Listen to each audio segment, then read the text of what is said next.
In this video, I'll be showing you how you can create your own background music for your reels, YouTube shorts and other video projects completely royalty free. Let's jump in. Before we jump in, let's quickly understand what is the meaning of copyright.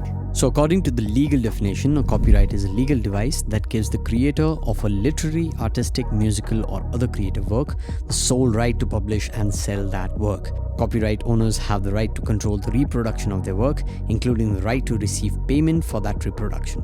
An author may grant or sell those rights to others, including the publishers or recording companies, but any kind of violation of that copyright is called infringement. So the crux of the matter is that, boys and girls, if you use your favorite music from your favorite artist in your artistic representation of your true self in a manner that the entirety of it feels, looks and sounds you, your ass will be dragged to court. I'm just kidding.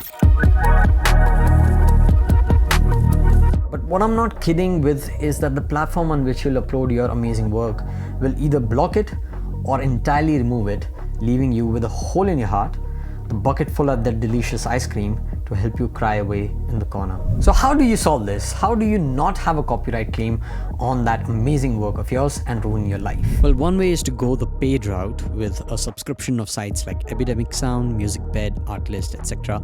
and search the sounds based on the mood of your video work.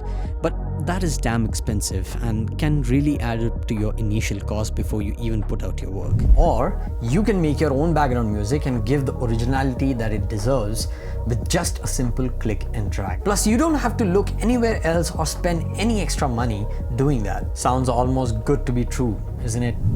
Not today, lads. Not today. Now, GarageBand is free software for your Mac, iPhone or iPad, which comes with a shitload of sounds, virtual instruments like piano, drums, strings, violins, and more shitload of musical loops spread across various genres and instruments. It literally takes one click to drag the loops and make a whole song out of it. You don't need any technical jargons or understanding to do so.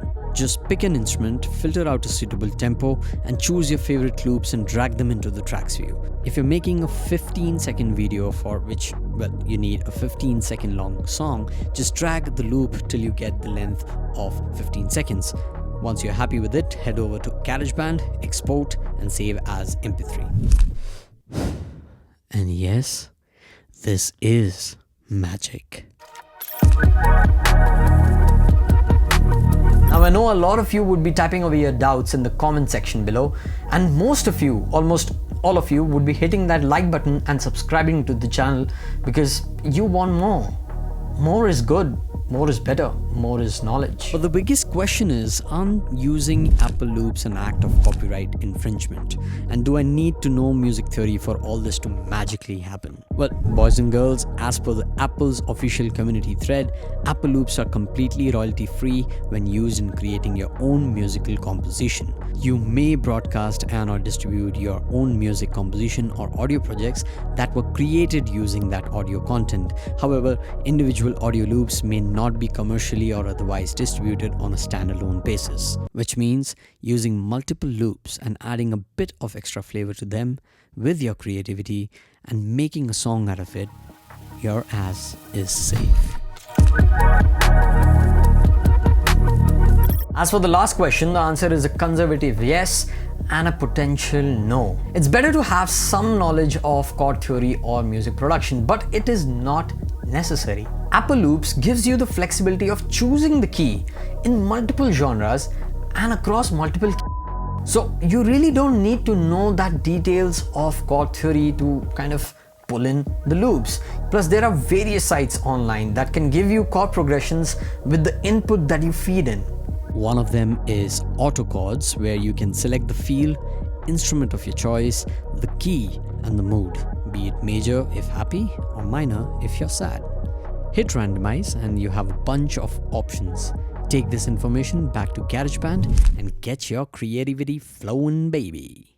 Or you can check out this video over here where I explain in detail chord theory and chord progression and all about composition. Thanks for watching, and I'll see you in the next one. Till then, cheers. you.